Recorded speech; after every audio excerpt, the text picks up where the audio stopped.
Bismillahirrahmanirrahim. Assalamualaikum warahmatullahi wabarakatuh. Alhamdulillahi rabbil alamin. Allahumma salli ala Sayyidina Muhammad wa ala alihi wa ashabihi ajma'in. Ya Allah, karuniakan kepada kami sisa umur yang penuh berkah. Jadikan akhir hayat kami husnul khotimah. Kami berlindung kepadamu dari su'ul khotimah. Amin ya rabbal alamin. Siapakah orang yang paling cerdas? Menurut Rasulullah SAW, orang yang paling cerdas itu adalah orang yang paling banyak ingat mati dan paling mempersiapkan diri untuk mati.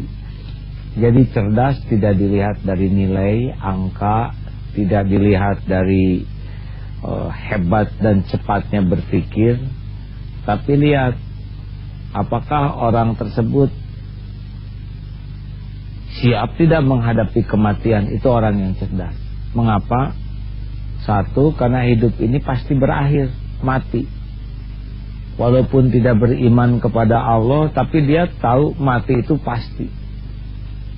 Dan kematian itu bagi orang yang beriman bukan akhir, tapi merupakan awal. Awal kita mendapatkan dari buah selama kita hidup di dunia ini. Kematian itu punya 3 misteri. Satu, misteri waktunya. 2, misteri cara mati kita. Dan yang ketiga, tempatnya. Kita tidak tahu mati di mana. Allah merahasiakan kematian kita pasti untuk kebaikan kita. Pasti untuk kemaslahatan. Karena tidak ada satupun yang Allah perbuat, Allah ciptakan, Allah aturkan kecuali untuk kebaikan kita. Allah tidak mendapat manfaat apapun dari siapapun, karena Allah maha sempurna, tidak membutuhkan apa-apa. Di dalam surat Al-Asr, a'udzubillahi minasyaitonirrajim, bismillahirrahmanirrahim, wal 'asr innal insana lafi khusrin illal ladzina amanu wa 'amilus sholihati wa tawassaw bil haqq wa tawassaw bis sabr. Shadaqallah. Jadi orang itu pasti rugi. Demi masa, demi waktu, orang itu dalam kerugian.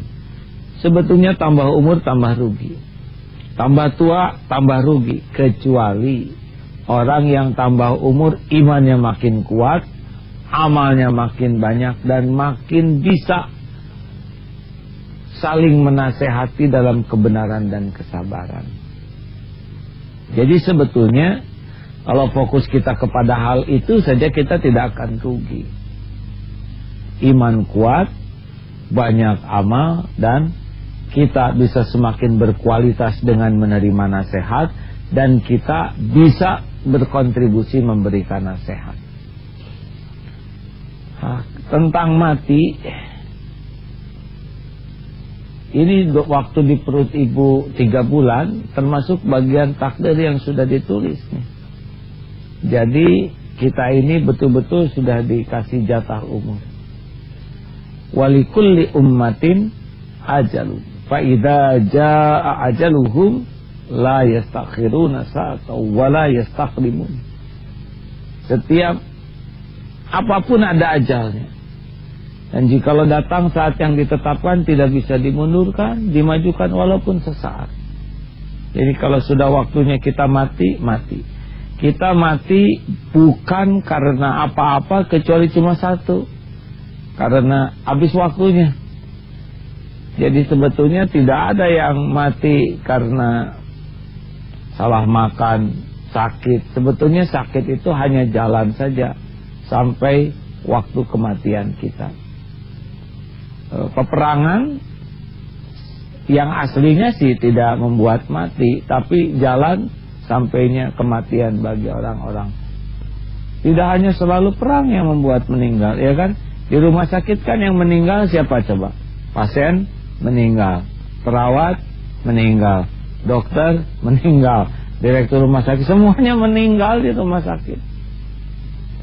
Bahkan tidak jarang yang nungguin pasien lebih duluan daripada pasiennya. Pasiennya masih hidup, yang nunggu pas pulang tabrakan meninggal. Tidak jarang hakim yang memvonis hukuman mati duluan meninggal daripada terdakwanya. Dan bunuh diri juga kalau belum waktunya meninggal susah. Ya siapa yang mau nyabut nyawanya? Ada yang berbaring di rel kereta api, tidak mati karena keretanya lewat di rel yang berbeda. Jadi dia bangun tuh, loh masih utuh ya. Ada yang loncat ke sumur. Ini beneran. Dan tidak mati, dia tidak survei dulu, sumurnya dangkal. Jadi hanya benjol saja, dia di sana naik lagi. Udah benjol, malu, nggak mati lagi. Terakhir masih kita ingat yang loncat di jembatan layang, ternyata pas jatuh nggak kena apa-apa. Ada mobil yang lewat ngelindes kaki lagi. Jadi bukannya mati malah jadi tambah sengsara. Iya, mati itu ada waktunya. Kalau sudah waktunya meninggal, misalkan kita bakal meninggal di pesawat, itu setiap yang bakal meninggal bakal naik pesawat itu. Dan yang enggak takdirnya meninggal, dia enggak akan naik pesawat itu. Apa aja kejadiannya, tertinggal dan sebagainya. Ya, wah, bagaimana dong kalau saya naik pesawat, nanti pesawat jatuh di laut, kita bakal dimakan hiu. Kalau memang rezeki hiu, pasti kita datang ke sana. Oh, boleh nggak dirubah takdirnya? Hiu aja rezeki saya, terserah Allah lah. Nah, penting bagi kita untuk mengetahui rahasia mati ini. Insya Allah sesudah ini kita akan coba kupas hikmah. Kenapa mati dirahasiakan? Apa hikmahnya? Insya Allah. Jadi jangan terkecoh oleh prestasi yang disebut-sebut orang kalau belum mati. Kita juara ini, itu baik, pas matinya ternyata su'ul khatimah.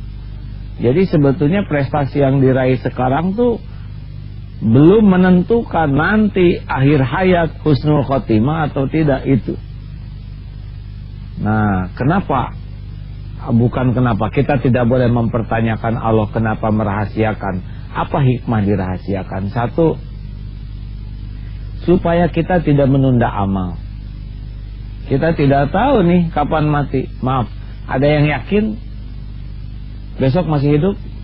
Cung, Bapak, nanti sore masih hidup, yakin tidak nih? Belum tentu. Selesai acara ini mungkin berakhir hidup kita. Oleh karena itu kalau udah waktunya azan, jangan ditunda. Belum tentu kita panjang umur, ya kan? Ada waktunya azan, cepat sholat. Kalau ditanya kenapa kamu sholat, ya memang ini yang disukai Allah. Hati keburu mati, repot. Mati dalam keadaan tidak sholat. Kalau sudah dimampukan Allah mau haji, haji berangkat. Jangan, oh maaf ya, bagaimana kalau saya haji? Nanti perusahaan saya siapa yang ngurus? Sedangkan saya adalah yang penting di perusahaan ini. Bilang aja, Pak, Bapak meninggal juga perusahaan mah tetap ada. Ya, nggak ngepek atuh. Emangnya kita ini siapa? Kita kan cuma nebeng hidup. Bukan kita yang menggaji orang tuh, Allah yang memberikan rezeki syariatnya ya, lewat berbagai cara. Ayo, yang puasa belum dibayar lunasin. Keburu mati juga zakat jangan ditahan-tahan, keluarkan saja. Itu bukan hak kita. Ciri lainnya, hikmah lainnya dengan dirahasiakan adalah jangan menunda tobat. Nantilah minta maaf kalau lebaran aja. Justru malam takbiran matinya ya. Emang kita bakal lebaran? Saya nanti aja lah minta maafnya tahun depan. Loh, tahun depan mah gak kebagian hidup kita. Udah keburu dikubur. Jadi jangan nunda. Kalau mau minta maaf, mau tobat, cepat berbuat kesalahan, jangan nunda, nanti tobat secepatnya. Jangan, hikmahnya tidak menunda amal, tidak menunda tobat. Hikmah lainnya tidak menyia-nyiakan kesempatan. Ada seorang ibu marah ke anaknya, mau sekolah nih. Ibu tuh sebel lihat kamu, rasanya nggak pengen lihat kamu lagi. Pulangnya telat, anak tidak ada. Sore tidak ada, malam ternyata jatuh ke selokan, hanyut, meninggal. Bayangkan pertemuan terakhirnya tuh dengan kemurkaan ibunya. Kita belum tentu bisa ketemu. Kalau perjumpaan, makanya bicara tentang kematian tuh bukan horor. Di rumah tuh kalau bapak meninggal, amit-amit, gak usah gitu. Juga bapak kalau mendengar istri mengatakan kalau nanti ibu meninggal, oh ya nggak apa-apa, itu juga jelek, ya nggak. Meninggal itu harus menjadi bahasan yang bukan menakutkan, tapi benar-benar menjadi kewaspadaan. Bapak harus berani berkata ke anak-anak, nah, bapak belum tentu panjang umur. Kalau bapak meninggal, tidak usah cemas, tidak usah takut, karena bapak bukan penciptamu, bapak bukan pemilikmu, bapak bukan penjaminmu. Allah penciptamu, pemilikmu, pengurus dirimu. Dekati saja Allah. Kirimi bapak doa supaya bapak bisa selamat dikubur dan kembali ke akhirat. Sedih boleh, tapi jangan berlebihan. Karena sebetulnya yang menjamin kalian adalah Allah Subhanahu wa ta'ala. Harus berani berkata begitu. Kalau dikubur, bapak doakan. Sewaktu-waktu mau dikunjungi boleh. Jangan membuat susah. Kirimi doa yang baik. Jangan sepertinya horor, kehilangan segala-galanya. Enggak, mati itu adalah hanya waktu perpisahan sejenak. Memang akan sedih. Lebih sedih kalau kita lebih cinta kepada duniawi ini. Apalagi tentang hikmahnya adalah jangan berbuat maksiat. Pokoknya mau maksiat ingat mati. Mau nonton ke bioskop film yang enggak, ingat berapa banyak yang mati di bioskop. Berapa banyak orang yang mati di tempat maksiat. Ada yang mati di mobil ketika zina, ada yang mati di mana ya. Pokoknya mau maksiat ingat mati aja. Makanya tidak ada salahnya bapak kemana-mana bawa kain kafan. Horor dong. Ingat mati, mau maksiat ingat mati. Berapa banyak orang yang mati di tempat maksiat. Jadi mati nih. Mau nonton film yang enggak, wah mati lagi nonton ini, husnul khotimah tidak. Mau nyetel apa yang husnul khotimah tidak. Itu akan ngerem, ya. 4 dulu. Ya, ada pertanyaan silakan. Assalamualaikum warahmatullahi wabarakatuh. Waalaikumsalam. Nama saya Rusmana. Saya akan menanyakan bagaimana menjemput kematian dengan husnul khotimah. Demikian. Wassalamualaikum warahmatullahi wabarakatuh. Waalaikumsalam warahmatullahi wabarakatuh. Husnul khotimah, akhir yang baik. Jadi itulah puncak prestasi dalam hidup seseorang. Wah, dia berbuat banyak dosa. Dosa yang membuat orang tersungkur tobat dan lagi tobat, takut ke Allah, berharap cabut nyawanya. Husnul khotimah. Daripada pas lagi taat-taatnya kita ujubnya lagi sombong-sombongnya. Kalian ini semua calon neraka, hanya saya meninggal. Lagi ujub, lagi takabur. Na'udzubillahi min dzalik. Hati-hati. Jadi kalau kita ingin husnul khotimah, memang kita harus siap aja setiap saat. Bagus kalau kita kemana-mana dalam keadaan wudu. Mudah-mudahan kita dicabut nyawa dalam keadaan wudu. Kalau mau tidur, bagus tuh sebelum tidur tuh wudu yang bagus, zikir yang bagus. Dan kalau mau tidur nggak usah ingat hutang, karena malam-malam susah bayarnya. Siang aja nggak kebayar, udah malah maaf ya, yang punya utang jangan tersinggung. Tobat malam-malam, zikir dalam keadaan tidur, tidur dalam keadaan zikir. Sepanjang tidur dianggap zikir. Jadi pas-pasnya itu ingat Allah, ya Allah, ya itu sepanjang tidur zikir. Cabut nyawa, misalkan kita takdirnya mati sedang tidur, gempa dan balok pas kena kepala kita, ya udah nggak apa-apa. Kalau kita takdirnya harus mati, nggak apa-apa, yang penting kita siap husnul khotimah. Itu baru sebagian. Insya Allah sesudah ini kita lanjutkan, ya. Jadi kalau kita sadar setiap saat kita bisa mati, maka kita setiap saat siap.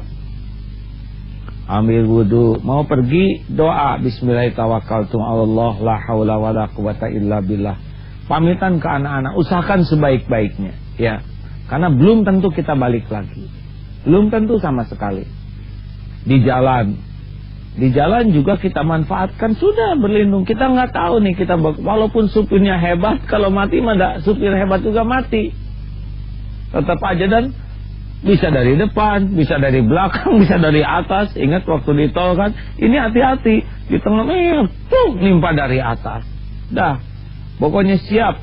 Kalau naik mobil pernah tuh ada seorang ibu-ibu, anaknya tabrakan.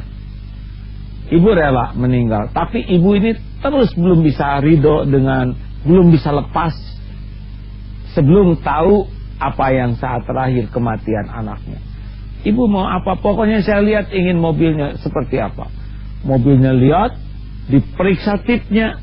Saya ingin tahu anak saya mati yang remaja ini, ketika ajalnya menjemput, apa yang dia dengar. Ketika dibuka kasetnya, dan ternyata Muratal Quran. Aduh, sujud syukur. Nah, ya, selamat jalan. Memang anak ini anak baik, tapi takut kalau sudah hura-hura, juga-juga mati, ya. Kalau ingin husnul khotimah, siap. Dan hati-hati Pak, berbuat maksiat tuh ingat mati aja tuh. Mati nih. Enggak apa-apa kita ingat mati yang membuat kita tidak mau berbuat maksiat. Cepat tunaikan segala kewajiban-kewajiban, hutang bayar. Jangan minjemnya semangat, bayarnya nggak semangat. Ada tuh, padahal orang mati dalam keadaan berhutang kan bermasalah nanti. Bayar saja, jangan berat untuk bayar hutang. Ya, nanti Allah mengkayakan lagi. Nah begitulah. Jadi sekarang mulai saat ini jangan menunda. Kalau sudah waktunya beramal soleh, lakukan. Yang kedua apa tadi? Jangan menunda tobat. Kalau kita punya kesalahan, segera minta ampun dan minta maaf. Yang ketiga, pokoknya jadikan setiap kesempatan ketemu orang tua, ketemu keluarga, ketemu teman sebaik-baiknya. Karena belum tentu ketemu lagi. Kalau sudah takdir pisah, udah. Yang keempat, jangan berbuat maksiat. Dimanapun siap. Jaga wudu, doa yang baik. Kalau sudah waktunya, usahakan lisan ini selalu menyebut nama Allah. Karena barang siapa yang akhir kalamnya la ilaha illallah, dakhala jannah. La ilaha illallah. Terus tiada Tuhan selain Engkau. Kalaupun nanti kita waktunya meninggal, udah nggak apa-apa, nggak usah takut. Yang takut itu takut su'ul khotimah.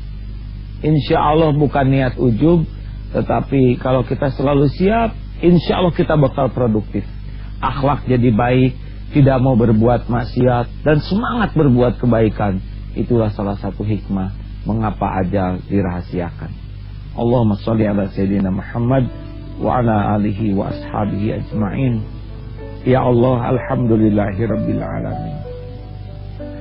Allahumma ja'alna, Allahumma inna nas'aluka taubatan nasuha wa taubatan qoblal maut wa rahmatan indal maut wa maghfiratan ba'dal maut. Allahumma hawwin alaina fi saqatil maut wan najata minan nar wal afwa indal hisab. Allahumma inna nas'aluka husnul khatimah wa na'udzubika min su'il khatimah. Duha yang maha tahu umur yang tersisa, bimbing ya Allah agar umur yang tersisa ini lurus, bersih di jalan-Mu, agar umur yang tersisa ini bisa menebus semua dosa-dosa kami, bisa menjadi bekal pulang kami padamu. Bila saat kematian kami tiba ya Allah, cabutlah nyawa kami penuh dengan cinta-Mu, husnul khotimah. Kami berlindung kepada mati nista su'ul khatim. Kami berlindung kepadamu dari mati su'ul khatim. Rabbana atina fid dunya hasanah wa fil akhirati hasanah wa qina adzabannar. Amin ya Allah ya rabbal alamin. Alhamdulillah, mudah-mudahan kita tidak termasuk orang yang menyia-nyiakan detik demi detik. Min husni islamil mar'i tarkuhu ma la ya'ni. Salah satu ciri di antara kebaikan keislaman seseorang adalah terpelihara dari kesia-siaan. Orang yang husnul khotimah tidak pernah menyia-nyiakan waktu. Assalamualaikum warahmatullahi wabarakatuh.